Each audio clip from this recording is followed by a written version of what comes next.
The strangest museum exhibits.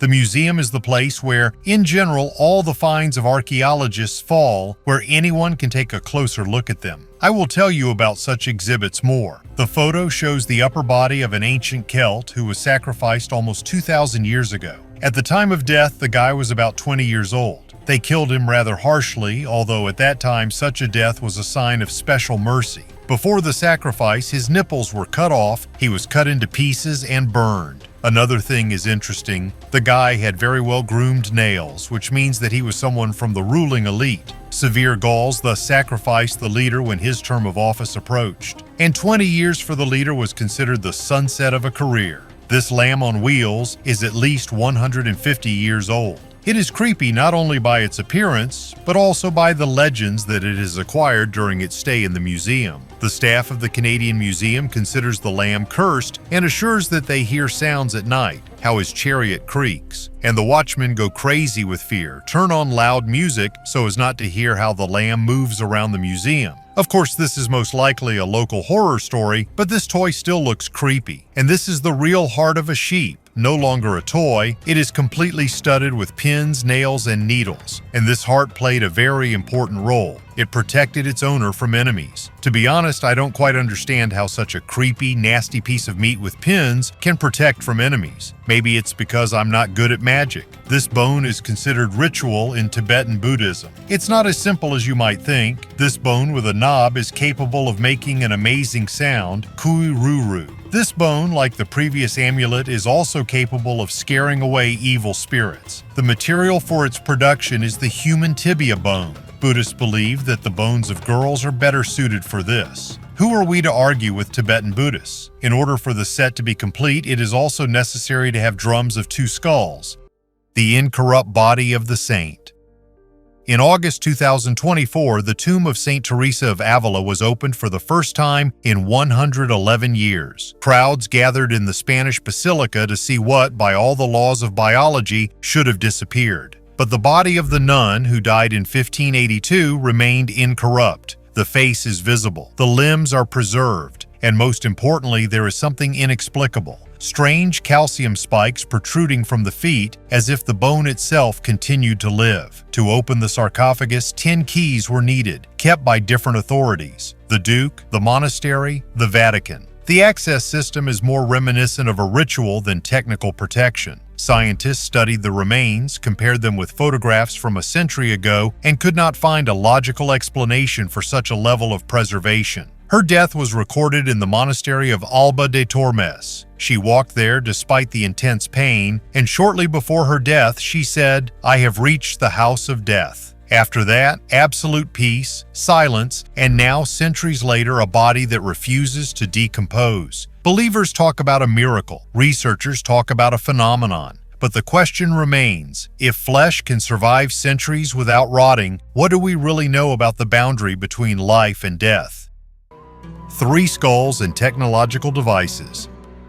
Let's talk about a mystery that I was able to discover by literally digging on the internet. And although there is little information about this and not a single article has been confirmed by official sources, I feel that I just need to share this with you. In 2014, in Antarctica, Russian scientists reportedly found 3 human skulls that are over 80,000 years old. They found them in a thawed cave. The Russian explorers reportedly got there earlier than their American colleagues, despite their great desire to get there. This story has become a hot topic among supporters of the theory of the existence of Atlantis and Hyperborea. Some argue that the skulls belong to representatives of these mythical civilizations. According to reports, in 2019, an article appeared stating that the skulls were elongated, like those of the Peruvians from the Paracas caves. And here's the thing, after 2019, there is even less information. But an interesting detail came from America. Steve Alex Benet, a former polar explorer, said in a podcast that the Russians had found not only the skulls, but also the technology of an ancient civilization.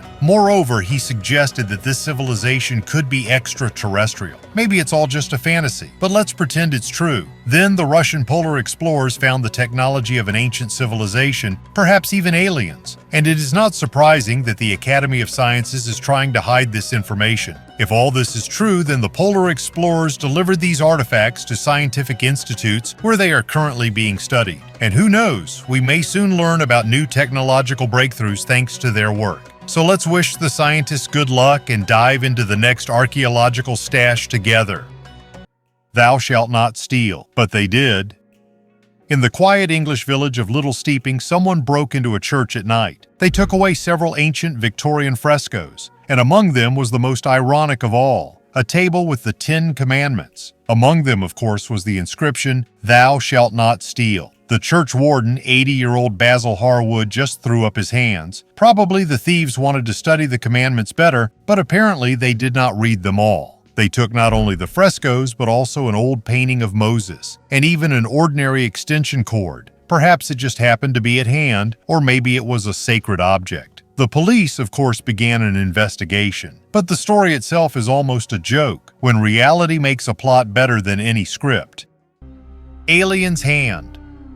Walking along the beach in Brazil, you can find shells, pebbles, small crabs, and an alien hand. And so it happened with one couple who decided to take a romantic walk on the shores of the Atlantic Ocean. The bony, long-fingered hand looks like the friendly alien from Steven Spielberg's E.T. It would seem, here it is, real proof of the presence of an alien on our planet, albeit not entirely. Leticia Gomez Santiago and her boyfriend Devanir Souza took many photos and posted them online. After all, where are the best experts on any topic? Of course, on the internet. The photo was stumbled upon by marine biologist Eric Kamen, who debunked all the myths about the find. He believes that the hand belongs to a representative of cetaceans, the infraorder of mammals, including whales, dolphins, and porpoises, and its creepy appearance is due to the stage of decomposition, which lasts about a year and a half. People have been trying for many years to find at least some clear evidence of the existence of alien life, but scientists always come who can explain this or that artifact from a scientific point of view. In this case, the find indicates that the cetaceans that now live in the seas and oceans walked on land 50 million years ago. Under the interdigital flesh of the whale or dolphin flippers are 5 fingers or a 5-fingered limb.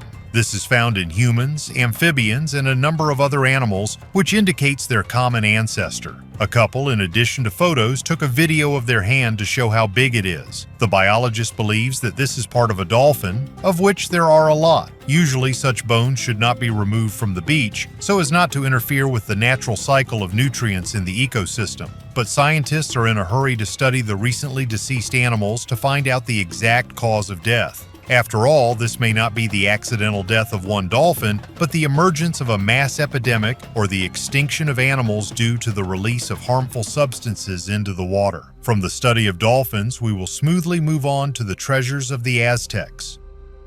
Incredible discovery under the Nile. Archaeologists have made an amazing discovery under the Nile in the Aswan area, a collection of ancient Egyptian artifacts and rock carvings dating back to the era when the city experienced a massive flood. The relics date back to the reigns of pharaohs such as Amenhotep III, Thutmose IV, and Psammetichus II. Aswan, about 4,500 years ago, was an important trading and military center. Gold, wood, and spices were exchanged here, and local granite quarries supplied materials for the construction of temples, obelisks, and pyramids. However, after the construction of the Aswan Dam, most of the city was underwater. A Franco-Egyptian archaeological mission discovered unique rock reliefs depicting pharaohs, hieroglyphic inscriptions, and other sculptural elements. The work was carried out using modern technologies such as underwater scanning, photogrammetry, and 3D modeling. These methods allowed us to document the artifacts we found in detail and create digital copies of them. Of particular interest are the images of Amenhotep III, who ruled Egypt for about 40 years and left a rich legacy. His burial place was in the Theban necropolis on the west bank of the Nile, opposite modern Luxor. Unfortunately, many monuments associated with his era were damaged by floods, but the new find gives hope for the restoration of these historical relics. Power before the pharaoh.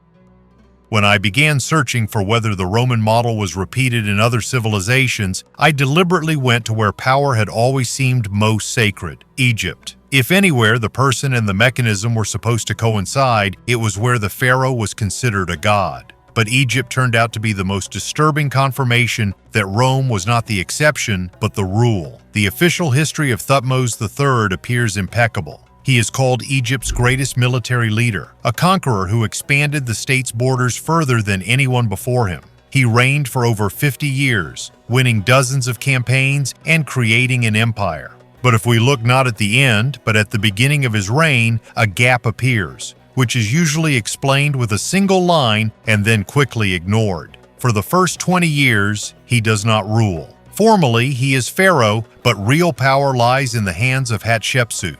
This is not a controversial version. This is recorded on the temple walls, in the titulary, in inscriptions, and in official depictions. Hatshepsut bears full royal titles, is depicted as a man, performs rituals, oversees construction, and controls the economy and trade. Thutmose during this time exists as a shadow, a figure who cannot be removed but also cannot be allowed to govern. He is present in reliefs but not in decisions. This situation is often explained as a temporary anomaly, but upon closer examination it appears to be a stable structure. Hatshepsut is not simply a regent. She controls the system. Under her, temples are built, trade with Punt develops, the administration is strengthened, and Egypt is stable. Thutmose during this time is learning military skills, but he does not make decisions. And most importantly, he does not destroy anything. He waits. When Hatshepsut dies, something happens that Egyptologists have long puzzled over.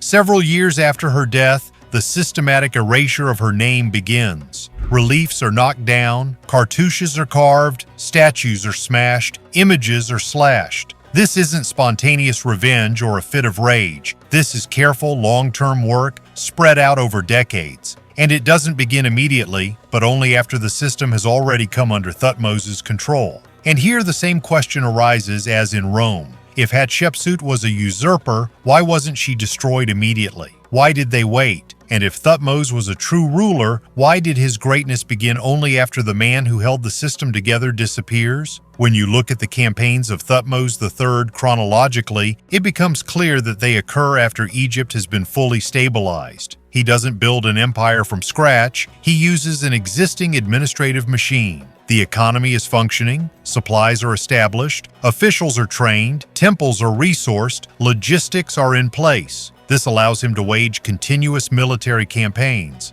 but none of this is his work. This is a legacy. And the more you look at Thutmose's actions after Hatshepsut's death, the clearer it becomes that he was doing more than just conquering. He was rewriting memory. He was removing from history a figure without whom his own greatness would have no basis. This isn't simply erasing a name, it's replacing a mechanism with a face. Egypt should remember one pharaoh, not a system in which real power belonged to another. Here the pattern is repeated almost perfectly. One person holds control, another becomes a symbol. The first disappears from memory, the second remains in legend. But there is an important difference from Rome. In Egypt, the process of erasure is physically visible. It can be touched. It is carved in stone. It is the trace of history cleaning out the display case and removing the mechanism. And it is at this moment that it becomes clear that the Roman case is neither unique nor accidental. It is simply better documented. Egypt shows that this pattern is older, deeper, and perhaps more fundamental than we are accustomed to thinking.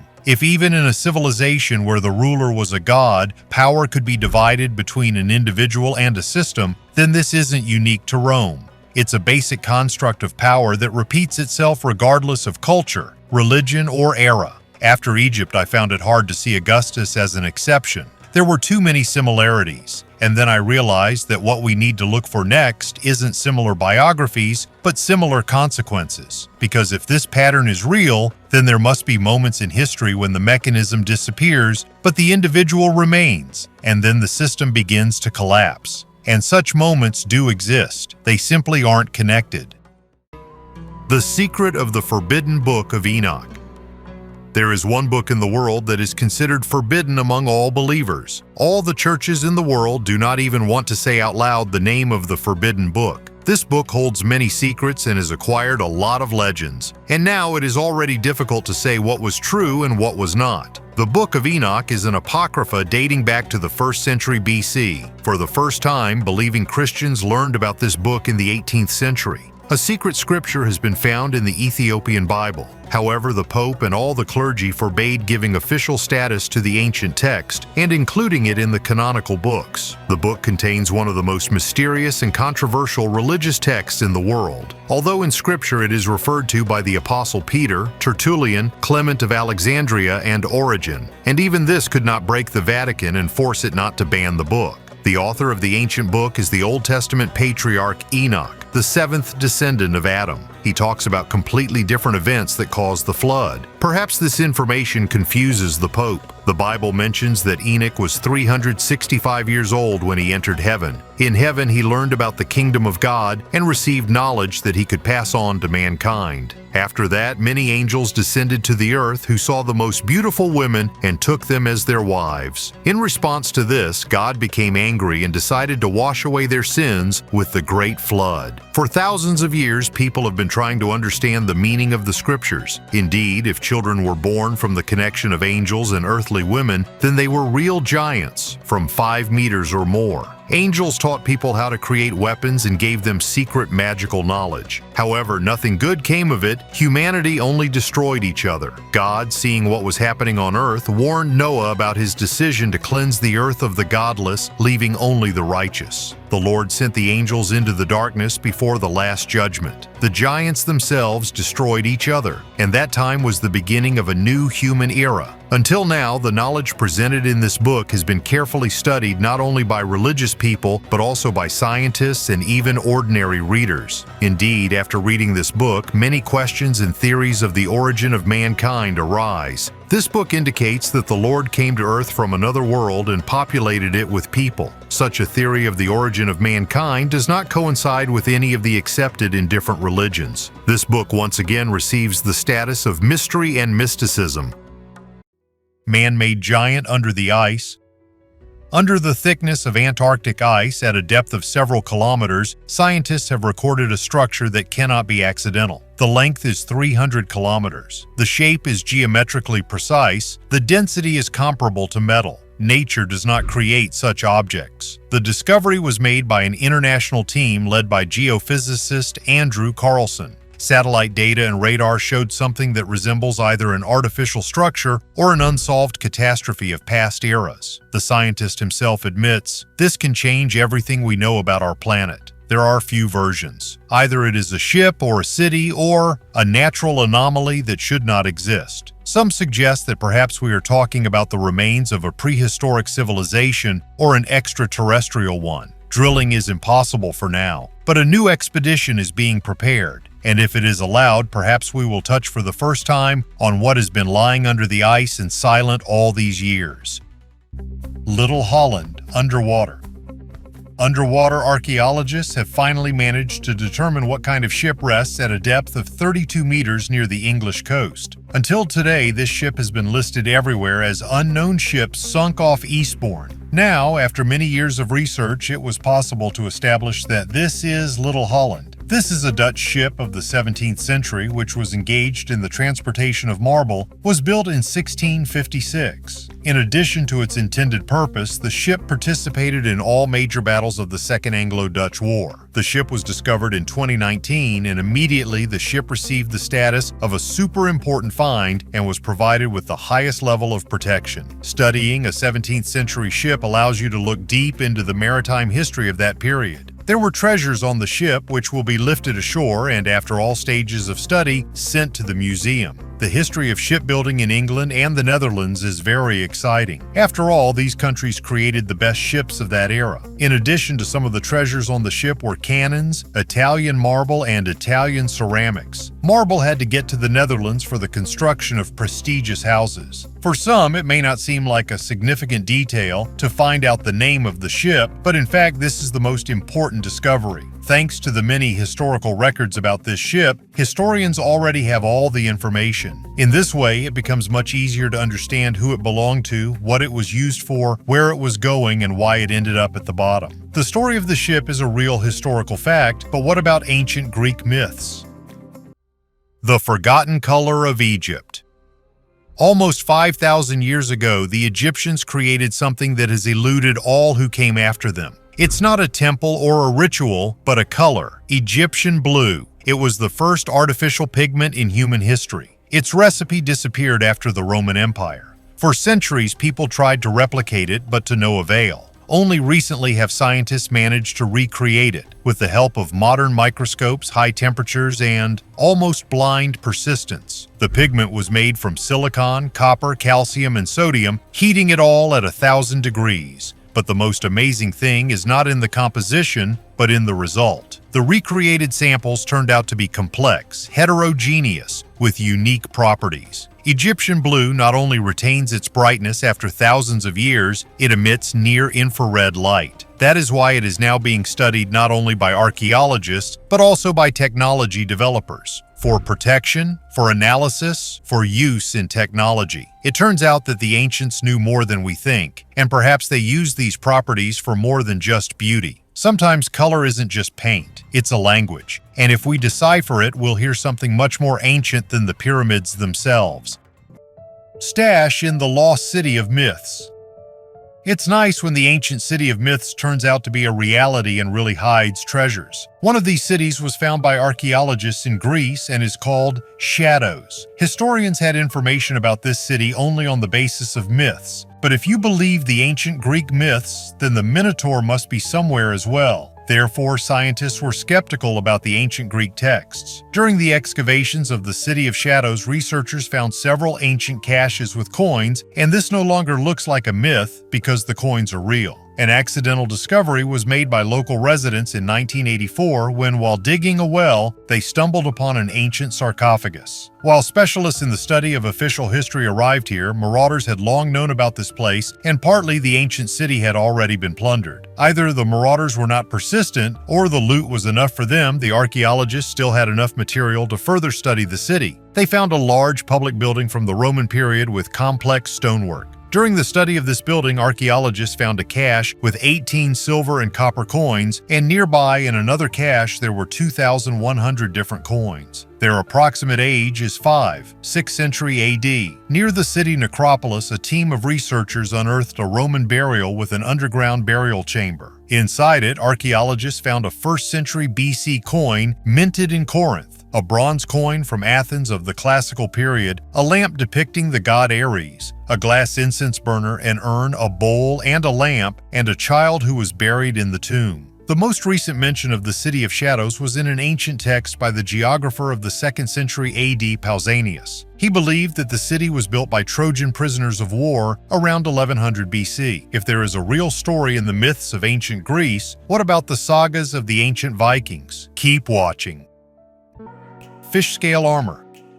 Today we have an exciting journey to China where 2,500 years ago, a brave warrior was buried in amazing armor. Imagine, archaeologists are excavating in the depths of the Chinese Taklamakan Desert. They stumble upon a grave inside which lies a warrior in armor made up of over 5,000 overlapping leather scales. This costume would be so comfortable and practical that a warrior could put it on himself like an apron before dinner, only instead of dinner there was a fight. This armor is unusual for its time and place. Researchers think that it was brought from the Middle East where this style of armor originated. The warrior who wore this armor was a man about 30 years old. Found next to him were fragments of pots, parts of a horse's bridle made of horn and wood, and a sheep's skull. Such scaly armor protected better from blows and injections than chainmail and was cheaper to manufacture, but it was less flexible and did not cover as much of the body as chainmail. Such armor was worn by warriors of many cultures, and they even decorated their horses with it. The materials for the scales are varied, from bronze and iron to pangolin scales and even paper. It is very difficult to find such old armor as this one because not many of them have survived to this day. Only the armor from the tomb of Pharaoh Tutankhamun and the armor of the Sketes are comparable in time to this find. Scientists from the University of Zurich, led by Patrick Wertmann, recounted, and it turned out that there were 5,444 small and 140 large scales in the armor, all made from cow skin. This kind of armor was unusual for China at the time. This style was common among Persians and Sketes, and even some Greeks wore this armor, although they preferred other styles. The owner of the armor could be either an ordinary infantryman or a rider, but the presence of a bridle for a horse suggests that most likely he was a rider. He could be a local who bought armor in the West, or a foreign soldier who came to fight in China in Assyrian equipment. We can only guess, but one thing is for sure. This story is amazing. Write in the comments, what do you think? Was it an ancient Chinese or a traveler from distant lands? And don't forget to subscribe to the channel if you haven't already. Pyramids when they were built. The pyramids we see today are far from what they looked like when they were created. You don't believe it? Let's dive into history. Ancient engineers used an astonishing 6.1 million tons of limestone to erect the Great Pyramid of Giza. The largest and oldest of all, it was created by order of Pharaoh Khufu. But what do you think it looked like before? No, not sandy brown. It was covered with a shiny layer of limestone. But alas, over time, many facing stones were reused. This probably began already during the reign of Tutankhamun and continued for many centuries. Add to this the earthquake of 1303 AD, which jolted them a little. Today, the pyramids still amaze us with their durability. For example, the Pyramid of Khafre, which even retains some of its original facing stones. It looks like one peak is wedged into another. It's amazing. On top of the pyramids were the so-called pyramidions covered with electrum, a shiny mixture of gold and silver. Alas, most of them have been lost over time, but some examples can still be seen in museums. Evil spirits in vintage bottles.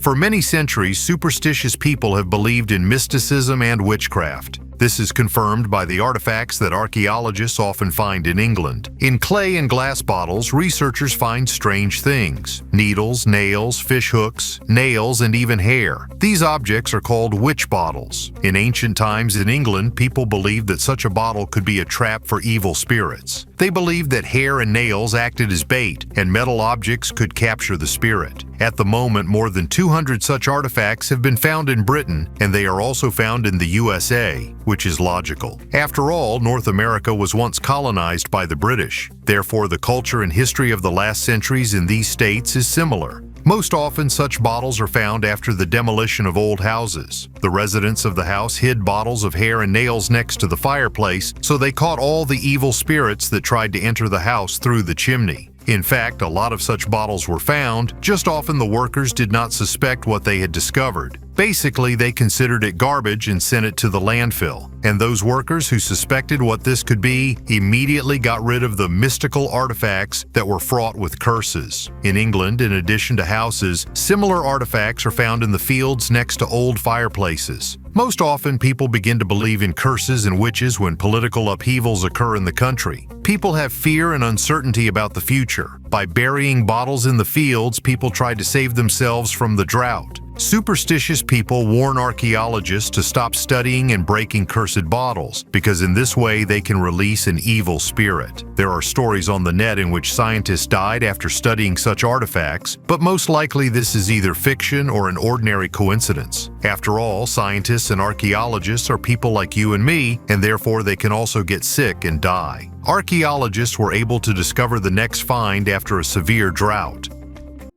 Giraffe from quartz. At first glance, it is a child's figurine. The giraffe, sitting quietly, seems to have frozen in the moment, but it is carved from a single piece of pink quartz, one of the most capricious stones to process. It was not created in Africa or Asia, but in France, in 1900, by the House of Cartier. Why jewelers of the Art Nouveau era decided to carve a giraffe from quartz is unclear. Perhaps it was a symbol of strange lands, exoticism, or a hidden reference to ancient images. After all, in Egypt and Mesopotamia, animal figures were also carved from minerals, only now for private collections and not for temples. Butter in the swamps. Wetlands often become a treasure trove for archaeologists due to their conservation properties. The humic acid in peat bogs creates a pH level similar to vinegar, allowing items to be preserved for hundreds or even thousands of years. The Irish and Scottish marshes are especially famous, where butter is often found. To date, about 500 similar finds have been recorded, dating back to the 17th century. Similar finds are also found in Norway, the Netherlands, and Germany. Butter is usually found in wooden barrels, buckets, baskets, and cups. Sometimes it is wrapped in birch bark and cloth, but a third of the finds have no packaging. The weight of the finds varies from 150 grams to 50 kilograms. The The oldest Irish find dates back to 1745 to 1635 BC, and the Scottish ones date back to the 3 RD2 and centuries BC. The reasons for storing butter in swamps are varied. One version is long-term storage. Archaeologist Daniel K. Fisher found that meat stored in peat bogs retained its freezer-like properties. Butter could also be used as currency for exchange, taxes, or rent. Another reason could be fermentation to improve taste. Nordic Food Lab experiments showed that butter stored in peat acquired unique flavors and remained edible after a year and a half. When the Sahara was an ocean.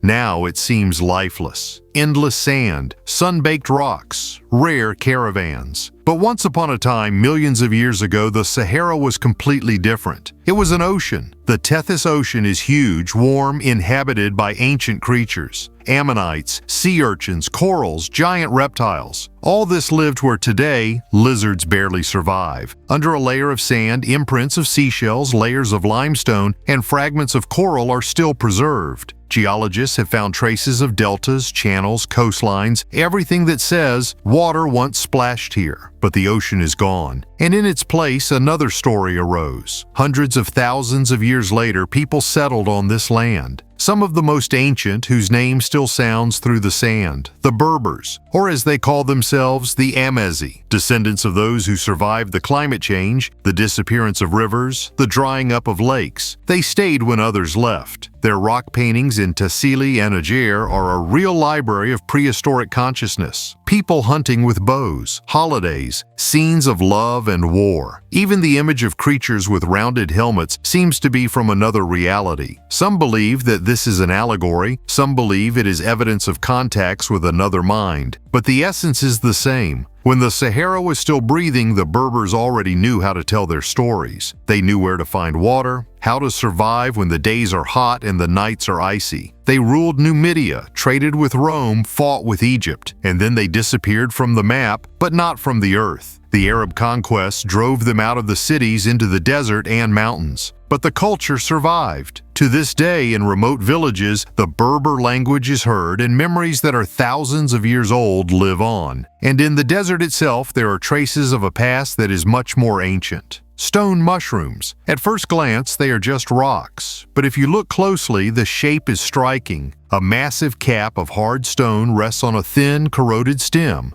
These formations are the result of differential erosion. The wind, carrying sand, polishes the soft rocks for years, leaving the hard ones standing. Each such mushroom is like a timestamp. Temporary, but proud. Their legs gradually become thinner, and one day the cap will collapse. They live for hundreds, thousands of years, but they are still doomed, like the ocean, like civilizations. And only memory, in stones, in pollen, in sand, survives everything. Are there other traces of this ancient civilization, and what can they tell us about the past that we still do not understand?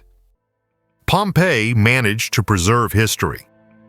In 79 AD, the city of Pompeii, a burgeoning center of trade and culture on the shores of the Tyrrhenian Sea, met its end. Residents of the city were taken by surprise by the powerful eruption of Vesuvius, a volcano that until then had seemed like a sleeping giant for many years. This eruption is shrouded in secrets and mystical omens because even the day of the disaster itself, according to some studies, was shrouded in an unusual atmosphere. Early in the morning, the volcano began to erupt colossal clouds of ash and gas, which rose to a height of more than 30 kilometers. Pyroclastic flows, a deadly combination of hot gas ash and volcanic bombs, instantly engulfed the city, consuming lives and freezing everything around them at the last second of their existence. An estimated 10,000 to 25,000 people died as a result of the volcanic eruption. The central areas of Pompeii were particularly hard hit, where houses and public buildings were buried under meters of ash and pumice. The volcanic ash that covered the city played a decisive role in the conservation of Pompeii. This thick layer made it difficult for air and microorganisms to enter, resulting in the amazing preservation of buildings, mosaics, frescoes, and even organic materials such as wood, textiles, and food. Frozen in time, the streets and houses of Pompeii provide an invaluable snapshot of ancient life frozen over millennia. Excavations at the Villa de Papyri and Herculaneum have revealed astonishing artifacts including mosaics, statues, and more than 1,800 papyrus scrolls that belong to the library of the famous philosopher Philodemus. These scrolls are a treasure trove for historians and archaeologists as they contain works on philosophy, ethics, rhetoric, and poetry written from the 1st century BC to 79 AD.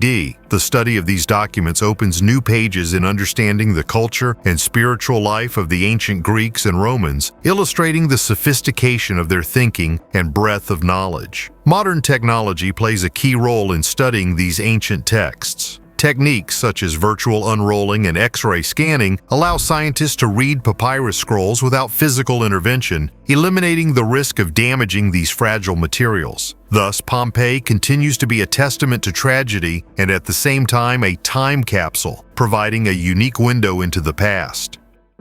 Viking Age double burial. A unique find was made by archaeologists in 1981 near the village of Gedrup, near the city of Roskilde in Denmark. The researchers found not just an unusual but a very strange burial by those standards. A woman and a man lay in the grave, but they were buried in completely different ways. The reconstructed burial is today considered the main attraction of the local museum in Roskilde. The photo shows how huge stones lie on the chest, left arm, and legs of a woman, and next to it lies a heavy tip of a spear 40 centimeters long. It is not always possible to determine the sex from the bones 100%, but in our case, archaeologists are sure. The pelvis of the skeleton is small, but experts are sure that the woman gave birth more than once. It is also clear from the skeleton that the woman is not young. The spear is too large to actually be used in combat, so it was more symbolic. But with stones, the story is more interesting. It is believed that huge stones were placed on a woman out of fear of her. People thought that in this way it would save them from the fact that a woman could wake up after death. There were issues with the man too. It can be seen that his neck was broken and his legs were tied, which means he was hanged. It's more like a criminal, but to put a criminal and a half-warrior woman in one grave, who would need it? There was an assumption that this was a servant of a woman before they did a DNA test of the buried. It turned out to be even more confusing. The woman and the man were relatives, mother and son. It turns out we have found the true cause of fear of this woman. They threw stones at her so that she could not get up from the grave and avenge the death of her son, and the heavy tip of the spear was most likely a witch's stick. You might think that this is complete nonsense, but there is an explanation and coincidence for this in an ancient saga written in the 13th century. The saga tells the story of the sorceress Katla and her son Odd. Odda was a criminal, but no one could injure or kill him, neither with a knife nor with an axe, because he was protected by the witchcraft of his mother. She hid her son at home and turned him into a dog or a pig, but another sorceress appeared who was able to expose them. As a result, the son was hanged right in front of the mother and the mother was stoned. But she managed to curse her killers. The coincidence is very interesting. Were archaeologists really able to find real evidence of the ancient saga? If myths and sagas can be real stories, what about the golden boy from Egypt? Insulted mummies. The theory of ancient astronauts is still popular. Its supporters claim that the gods were aliens, and ancient buildings are their technologies. Archaeologists consider this a distortion of history and call such versions aliens in the gaps, when ignorance is replaced by fantasy. Such ideas arise especially often around Peru. After the book Chariots of the Gods, the Nazca figures began to be called landing strips for UFOs, although they are clearly visible from the hills and some of them are oriented towards the stars and water sources. The most disturbing thing is the mummies from Peru presented as alien. One of them, Maria, had 3 fingers, an elongated skull, and a frightening appearance. Journalist Jaime Maussan showed her in a film, but independent experts were denied access. Archaeologists suspected that these could be the remains of a real person deliberately mutilated. Skull deformation is a common practice among many peoples, a symbol of high status. All skulls that underwent DNA analysis turned out to be human. Not a single one was an alien. The problem is not the strange hypotheses, it's that they insult real civilizations by attributing their achievements not to them, but to imaginary creatures. Mermaid from India. Not many people have heard of the archaeological site of Chandraketugarh in India, which is located about 35 kilometers from Kolkata. Chandraketugarh was a prosperous port city involved in international trade where people lived since 400 BC before 1250 AD. Today, only the ruins of a brick Buddhist temple from the 10th century remain on this site. Interest in Chandraketugarh arose due to the many terracotta artifacts dating back to the Shunga period, that is 200–100 BC. Most of them were stolen and taken abroad, and only a few fragments survived in Indian museums. Although the complex was discovered in 1906, the Archaeological Survey of India under British control did not carry out excavations here. Many of the stolen items are now in museums around the world, such as the Metropolitan. 2 terracotta plates depict a mermaid, a rather rare image in Indian culture. In one, a mermaid swims by a lake, holding something that looks like a mirror or a flower. People on the shore look at her as if she was a miracle. The great chief arrived in a chariot to see this creature. On another, a mermaid was caught in a net by fishermen. People wave at her and she answers them without showing any fear. Looking at these reliefs, I wondered, are they not a reflection of ancient legends or real events that took place in Chandraketugarh 2,200 years ago? Perhaps mermaids were not a figment of the imagination, but real sea creatures in ancient times? Write in the comments under the video. Do you believe in the existence of mermaids or something similar? It's no wonder that the depths of the seas and oceans have not yet been explored. Tomb with human remains.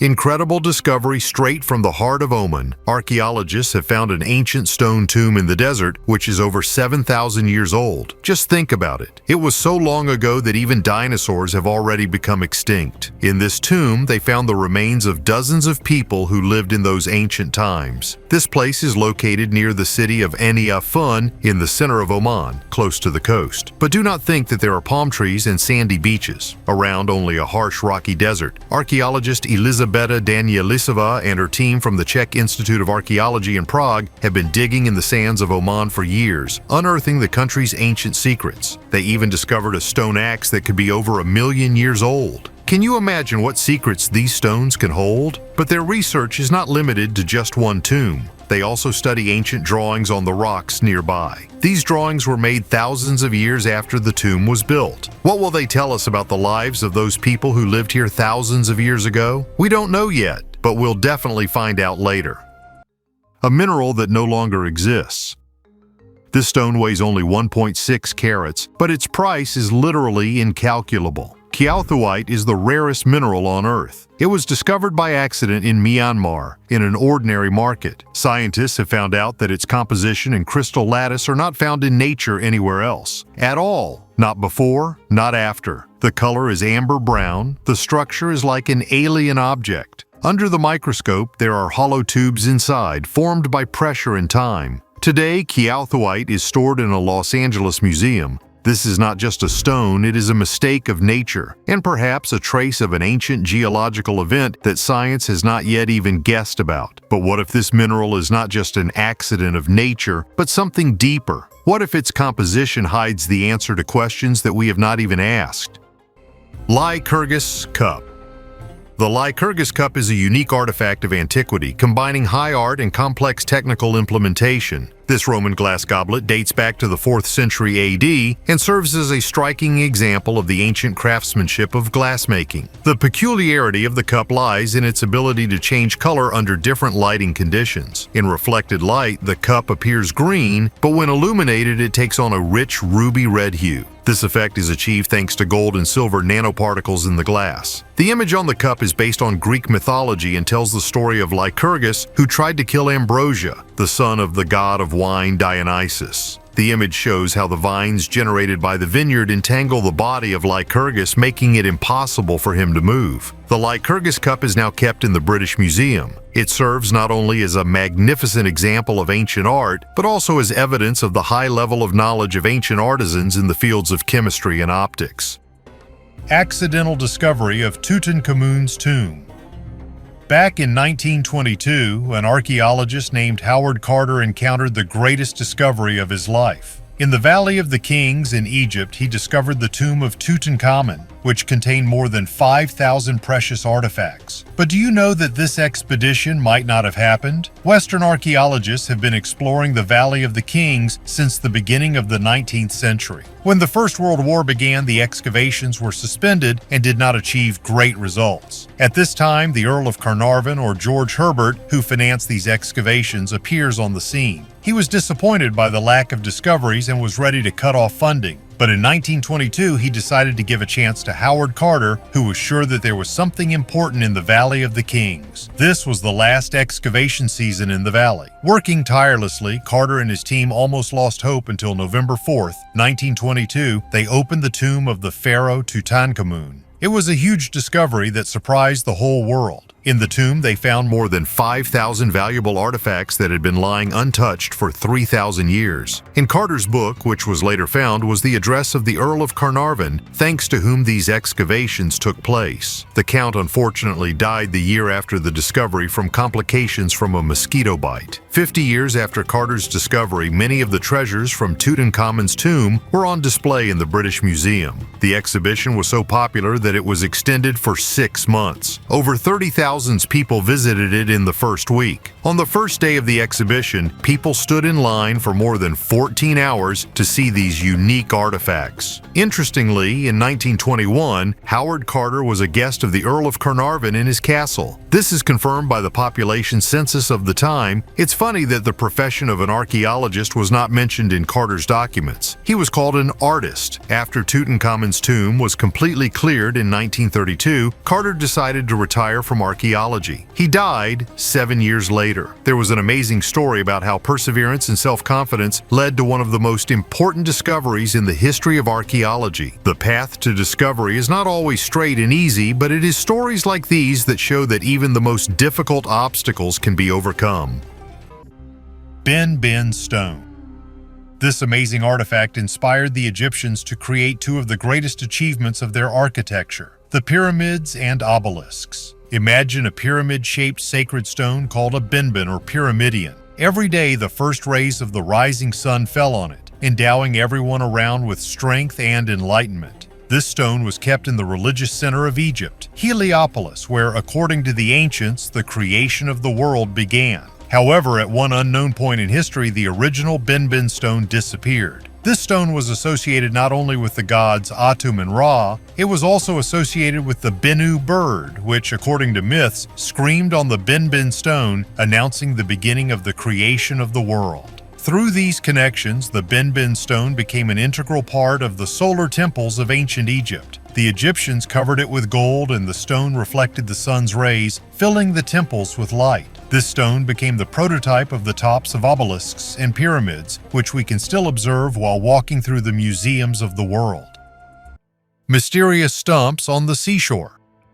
The purpose of the mysterious Bronze Age structure known as Seahenge has long puzzled archaeologists since its discovery in 1999 on a beach in Norfolk, England. However, recently, scientists seem to have unraveled its mystery. Seahenge, or Hill 1, is an upturned oak stump surrounded by 55 split trunks. It was built in the late spring of 2049 BC on a salt marsh protected by dunes and mudflats. Amateur archaeologist John Lorimer discovered the site when he spotted a bronze axe head in the sand. He started digging and found a tree stump with a ritual ring around it. This discovery caused strong protests from local residents, but archaeologists took Hill 1 to the Lynn Museum where parts of it were protected with wax. Hill 2, found nearby and left in place, was almost completely destroyed by the tides. Archaeologists suggest that these structures were built to control the weather. In those days, the climate was harsh with frosty winters and late springs, which greatly affected agriculture. The Seahenge logs were cut in the spring and positioned to coincide with sunrise on the summer solstice. This is due to the belief that the cuckoo, symbolizing fertility, returns to the other world, and with it, summer goes away. The ritual with the cuckoo was supposed to catch it in order to prolong the summer. At the center of Hill 2, sacrifices were made to Venus, which was believed to help agriculture. These rituals were performed every 8 years according to the cycle of Venus. Thus, both monuments sought, in different ways, to put an end to the harsh cold. Icy ruins under snow.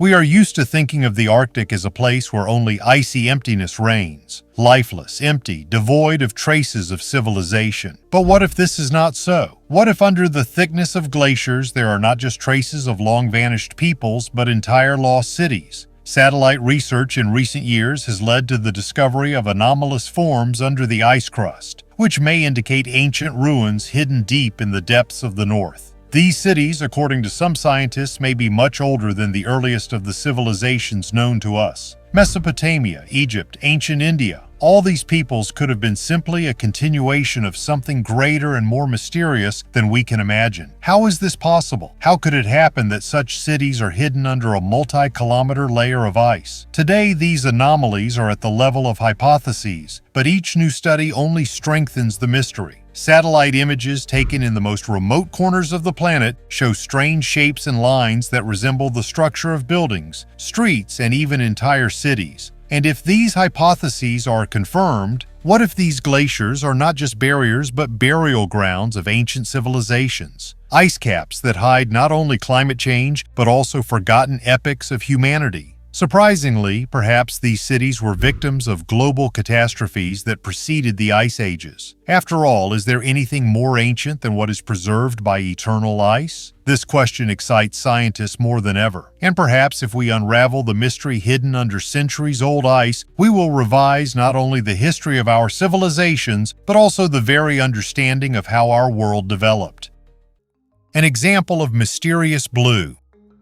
This is not just a piece of jewelry, it is a bracelet from the tomb of Tutankhamun, more than 3,300 years old. A scarab made of lapis lazuli, framed with carnelian, turquoise, and gold, it is the embodiment of the idea of eternal transformation. The Egyptians believed that the scarab rolled the sun across the sky like a ball. Therefore, it symbolized renewal, protection, and the transition between worlds. But the focus is not only on the shape, but also on the color. This rich, almost luminous blue is not paint. It is Egyptian blue, the first synthetic pigment in history, which the Egyptians created almost 2,000 years before Christ. Modern scientists are only now beginning to understand how complex the technology of its creation was.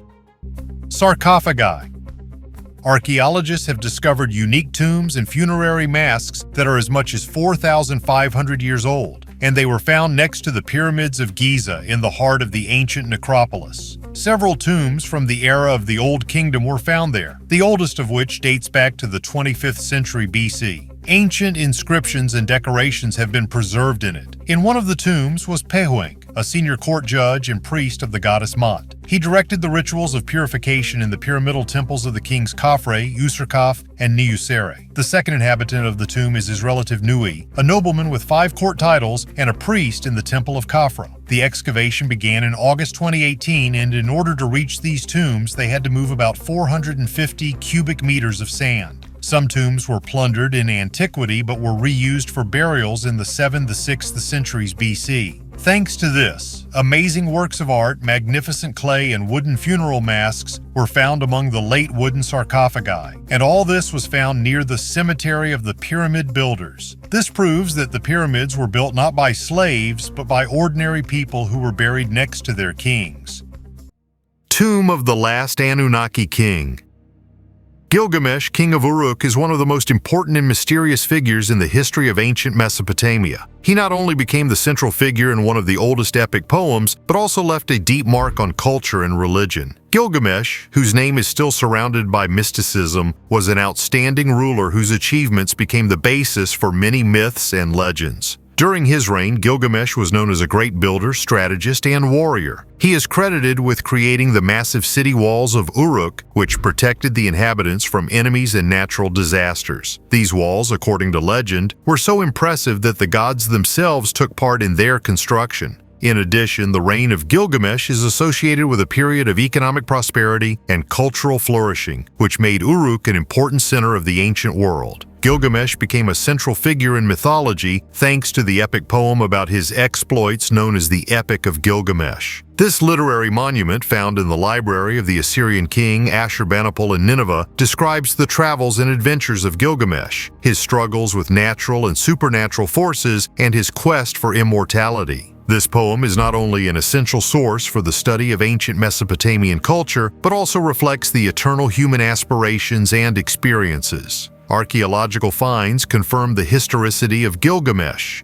Excavations at Uruk and other Mesopotamian cities have uncovered many artifacts, including cuneiform tablets with texts and inscriptions mentioning his name. Of particular importance is the found tomb, which, according to some versions, may belong to Gilgamesh himself. This discovery, if confirmed, could be key to understanding the historical figure of Gilgamesh. Among the archaeological finds, particular attention is drawn to texts describing the Anunnaki, deities who played an important role in the mythology of ancient Mesopotamia. The Anunnaki, believed to be the descendants of the sky god An and the earth goddess Ki, were associated with the creation of humanity and control of its destiny. Theories about the influence of the Anunnaki extend far beyond Mesopotamia, linking them with other ancient civilizations and even with extraterrestrial visitors from the planet Nibiru. Comparing the Nibiru theory with other theories of cataclysms, such as the flood or the fall of the Tunguska meteorite, demonstrates a wide range of hypotheses about the origin and development of humanity. The discovery of Gilgamesh's tomb could shed light on many aspects of the life and reign of this legendary king, as well as confirm or refute numerous myths about him.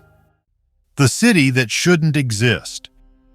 In the south of modern Iraq, amidst the sun-scorched land, lie the ruins of Eridu. Once upon a time, canals flowed here, artisans worked, and fields were irrigated according to a precisely calculated system. Recent research has shown that Eridu is not just an ancient city, it may be the very first city on Earth. According to satellite data, archaeologists have found more than 4,000 canals and about 700 farms located according to a strictly organized scheme. Canals up to 9 kilometers long, an extensive irrigation network, infrastructure that could not have been built by disparate tribes. It required engineers, workers, a management system. And all this, thousands of years before the Sumerians, Egyptians, and Akkadians appeared. The strangest thing is that the region was abandoned, and therefore this entire ancient system has survived almost intact. It's as if our modern city were buried under ash, and someone found it whole 6,000 years later. Eridu is mentioned in the Sumerian king list as the first city to be granted kingship from heaven. When myth and geodesy coincide, it gets a little creepy.